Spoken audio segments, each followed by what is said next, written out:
Bismillah, alhamdulillah. Wassalatu wassalamu ala sayyidina Rasulillah Muhammad ibn Abdullah wa ala alihi wa sahbihi wa man walah. Wa la hawla wa la quwata illa billah.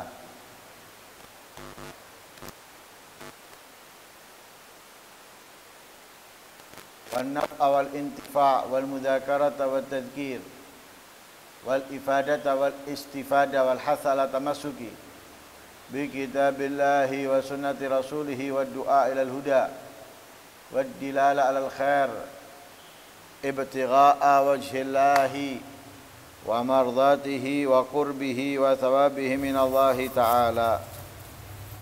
Melanjutkan pembahasan kita sebelum bulan Ramadan dalam kitab Maqalun Nasihin dalam faedah tentang husnudzan, baik itu secara umum maupun secara khusus. Di mana pertemuan terakhir menjelaskan tentang hati yang layak untuk mendapatkan pandangan perhatian khusus dari orang-orang spesial, orang-orang yang istimewa. Tidak lain mereka adalah para aulia as-salihun yang telah mendapatkan derajat yang tinggi di sisi Allah Subhanahu wa taala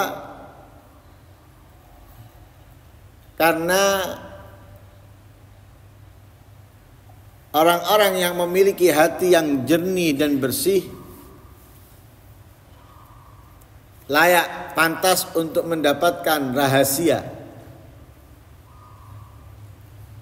kemuliaan, keistimewaan yang mereka terima dari Allah Subhanahu wa ta'ala. Sebagaimana Nabi SAW bersabda bahwa hati ini adalah wadah, tempat pemberian Allah Subhanahu wa ta'ala. Sehingga mau tidak mau, kalau kita ingin mendapatkan pemberian dari Allah, sudah seharusnya kita membersihkan hati dari kotoran-kotorannya yang dapat menolak pemberian dari Allah Subhanahu wa ta'ala.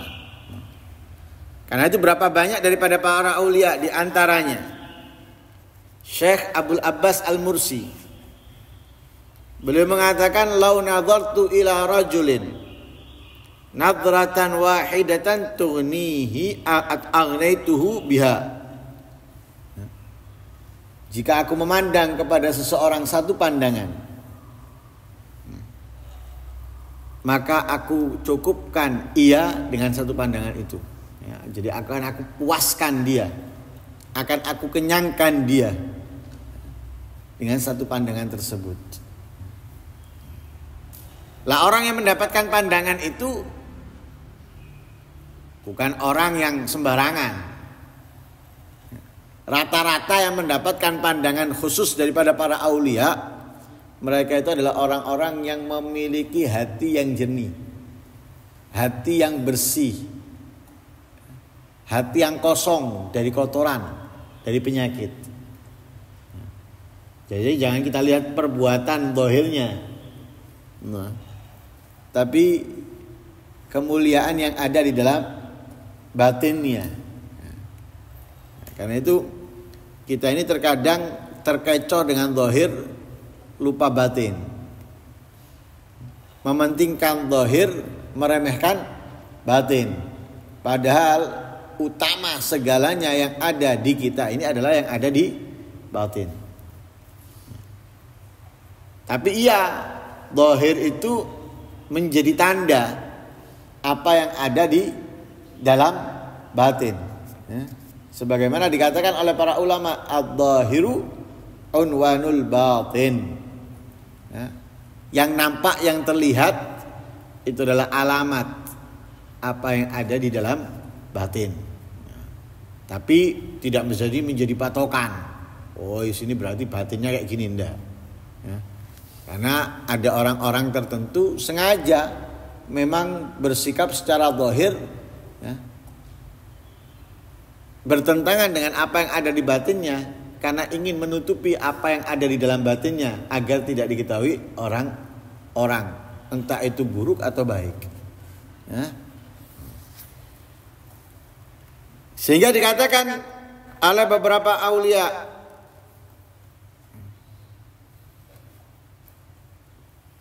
ketika mereka memberikan manfaat, memberikan sesuatu yang berharga kepada muridnya, mereka mengatakan apa dalam sebuah syair? Nadratun minhu in sahhat ilahi ala sabili wuddin biidznillah tughnihi.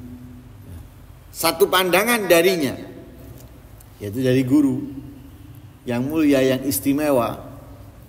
In sahhat ilahi, jika pandangan itu benar, layak untuk didapatkan kepada seorang murid yang dilihat oleh guru tersebut, ala sabili wuddin, pandangan kemuliaan, pandangan kasih sayang dari seorang guru kepada murid tersebut, pandangan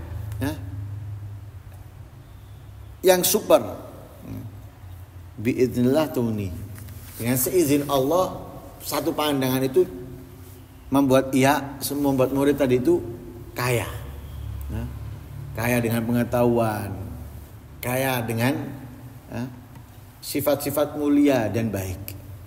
Ibaratnya itu tidak membutuhkan waktu lama dia sukses, karena memiliki modal besar. Apa modal besar? Nadhrah, satu pandangan tadi itu dari gurunya, sehingga sebentar dia menjadi orang yang super. Karena itu kalau kita lihat di dalam manaqib para aulia, di antaranya lah Habib Abu Bakar bin Muhammad As-Segaf, kita dengarkan bagaimana Habib Abu Bakar ini mendapatkan pandangan khusus ketika masih kecil. Ketika dikirim ke Hadramut, sudah mendapatkan pandangan khusus ketika dilihat oleh para aulia yang ada di zamannya. Bahkan sebelum Habib Abu Bakar ke Gresik, sebelum Habib Abu Bakar ke Hadramut, sudah mendapatkan pandangan khusus dari gurunya. Bahkan dari sebelum gurunya mendapatkan pandangan khusus. Ini orang-orang yang super. Makanya sebentar, tidak butuh waktu yang panjang seperti pada umumnya, sudah menjadi orang yang spesial, menjadi orang yang mulia. Karena memang itu tadi yang butuh kita siapkan untuk menyambut pandangan itu adalah qalbun safi, hati yang bersih, hati yang kosong dari kotoran dan penyakit. Sebagaimana di dalam hadis disebutkan, inna lillahi fi ardihi aniyatan ala wa hiya qulubu ibadih fa ahabbuha ilaih asfaha wa arakkuha wa aslabuha. Sesungguhnya Allah itu memiliki wadah di buminya. Ketahuilah bahwa wadah itu adalah hati para hambanya.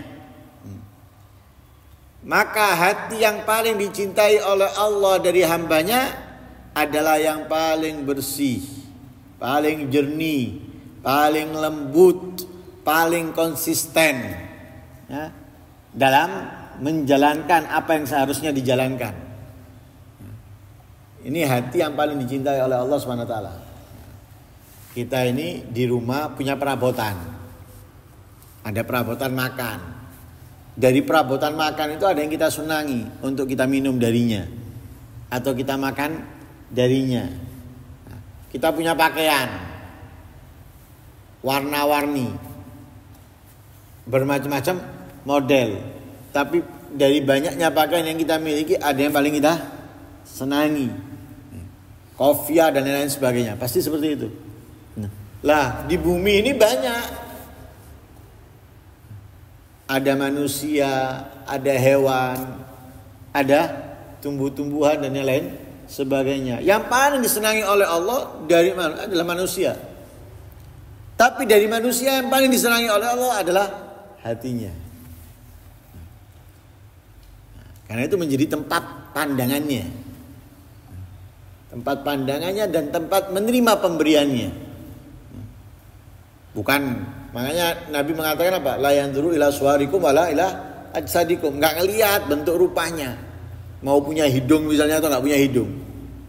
Punya mata atau enggak punya mata, punya tangan atau enggak punya tangan. Enggak dilihat sama Allah. Bagus bentuknya, sispek dan lain sebagainya, enggak dilihat sama Allah. Dilihat apa? Hatinya. Jadi dari manusia yang paling disenangi adalah hatinya. Tapi hati yang paling disenangi oleh Allah ketika memang bersih, jernih, ya, lembut, ya, konsisten, ya, dalam memegang komitmen dalam keimanan, dalam keislaman dan ketakwaan. Ini yang paling dicintai oleh Allah Subhanahu wa taala. Kenapa? Karena hati itu adalah hati yang seperti itu adalah hati yang baik. Hati yang siap untuk mendapatkan atau menerima keberkahan dari Allah dan mendapatkan kemuliaan, keistimewaan dari Allah Subhanahu wa taala. Nah, itu pembahasan kita. Nah, adapun sebaliknya wal qalbul khabith bididzalik. Hati yang buruk itu adalah hati yang menolak pemberian dan kemuliaan dari Allah. Hati yang tidak layak mendapatkan keistimewaan dari Allah. Makan itu butuh wadah, piring atau minum butuh gelas yang bersih.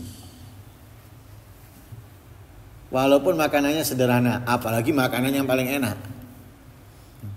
Nggak mau kita makan kalau piringnya kotor atau minum dari gelas yang kotor.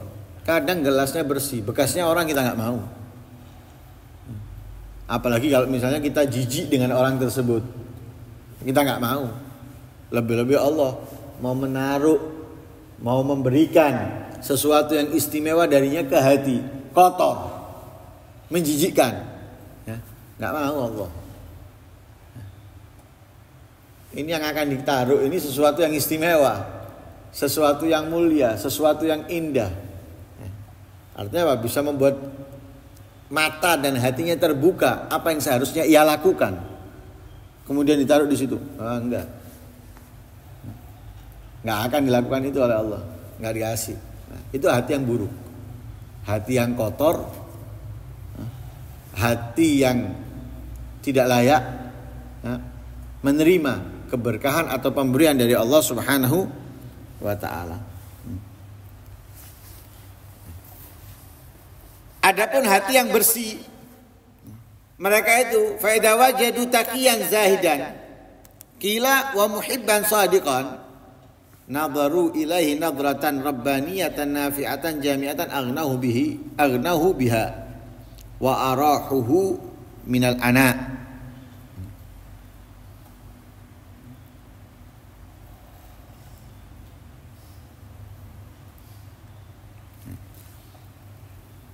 Jadi intinya pokoknya hati ini kalau bersih layak mendapatkan kemuliaan dari pemberian-pemberian Allah, penghargaan dari keistimewaan-keistimewaan yang akan diberikan oleh Allah. Tapi kalau hati buruk,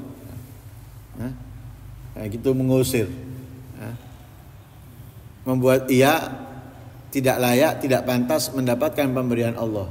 Nah, kalau sudah seperti itu, naudzubillah min dzalik, jauh dari kemuliaan, jauh dari keistimewaan.